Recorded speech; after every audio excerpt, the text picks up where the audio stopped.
آپ کیا جواب دیتے ہیں اپنے بچوں کو؟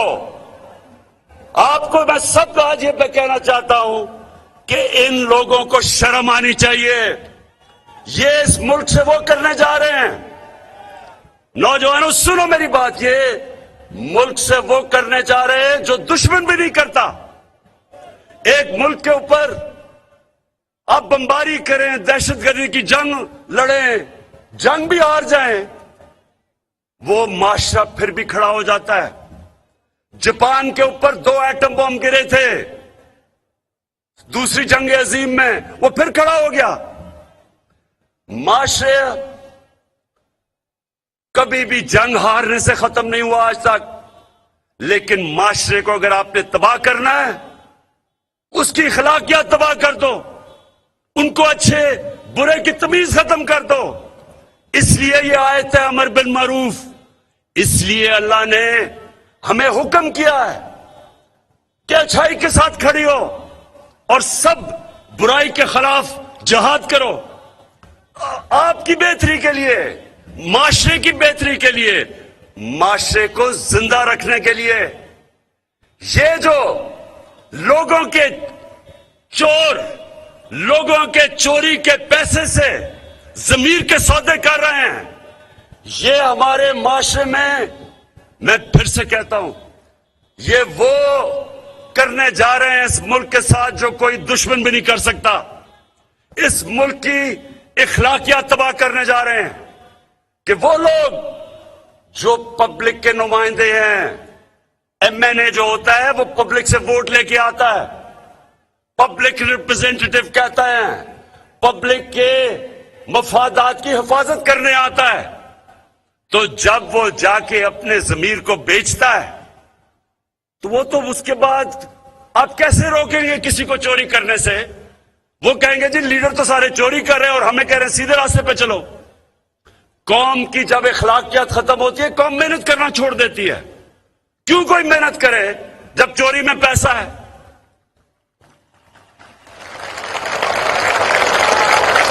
چلو عمران کے ساتھ، چلو چلو عمران کے ساتھ، چلو چلو. میں اب آج درگئی آپ کے سامنے اپنے جو ایم این ایز جن کو یہ کروڑوں روپے دے کے، رشوت دے کے خریدنے کی کوشش کر رہے ہیں، میں اب ان سے مخاطب ہوں. دیکھو، میرے جو غلطی کر بیٹھے ایم این ایز، دیکھیں ایک پارٹی کا سربراہ آپ کی باپ کی طرح ہوتا ہے.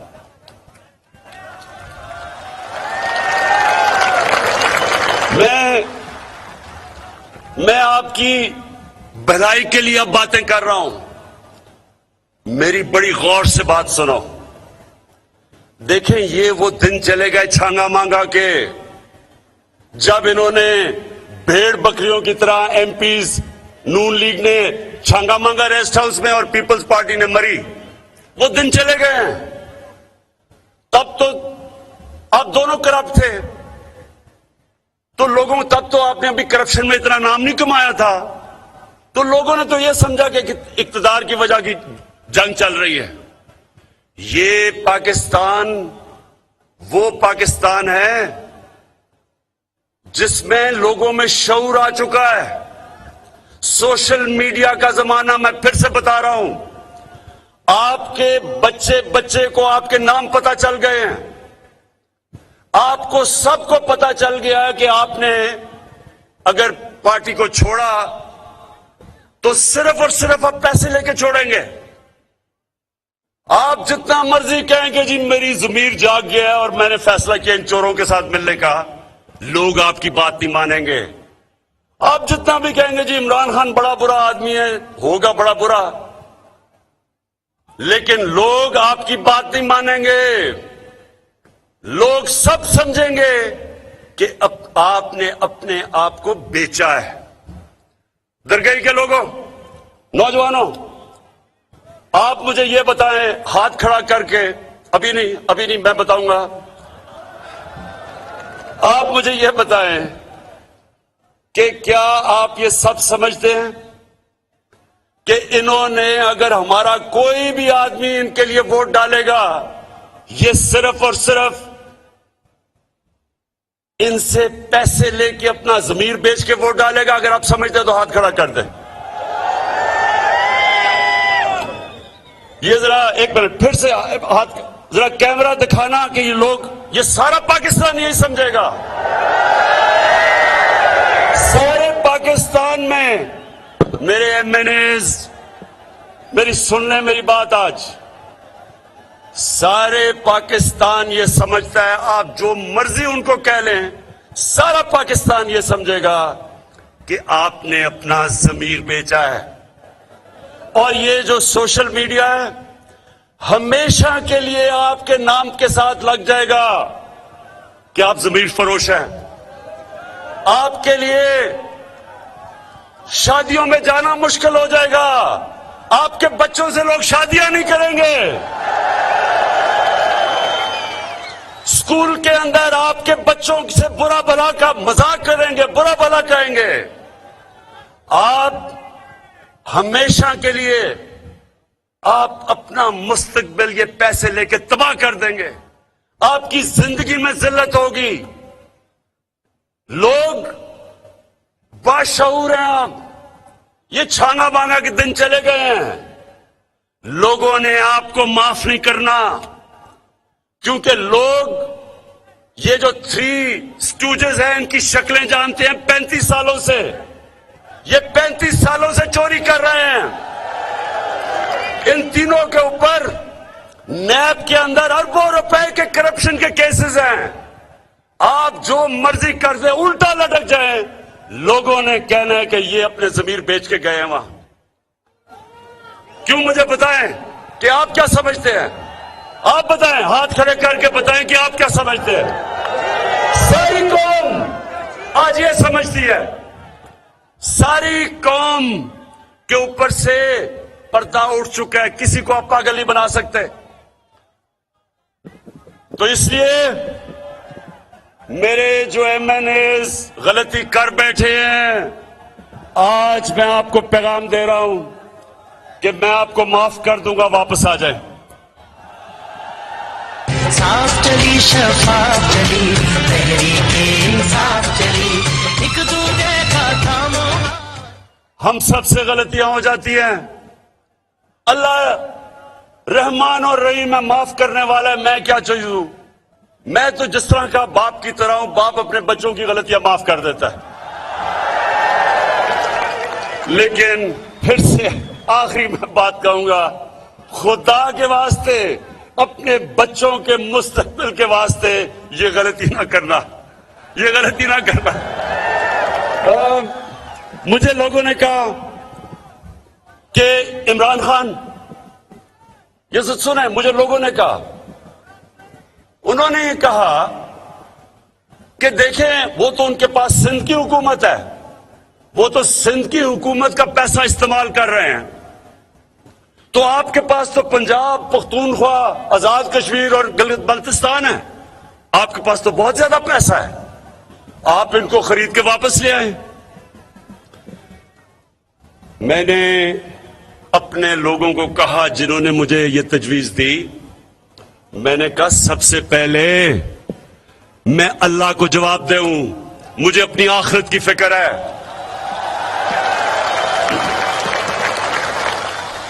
عوام کا پیسہ چوری کر کے، یعنی عوام کا پیسہ جو ہوتا ہے نا، گورنمنٹ کا پیسہ ہوتا ہے، آپ کا پیسہ، یہ ایسے ہی ہے کہ میں پختونخوا کے لوگوں کا پیسہ استعمال کر کے اور اپنی گورنمنٹ بچاؤں۔ اگر میں نے لوگوں کا پیسہ چوری کر کے اپنی گورنمنٹ بچانی ہے، اس سے بہتر ہے کہ میری گورنمنٹ چلی جائے۔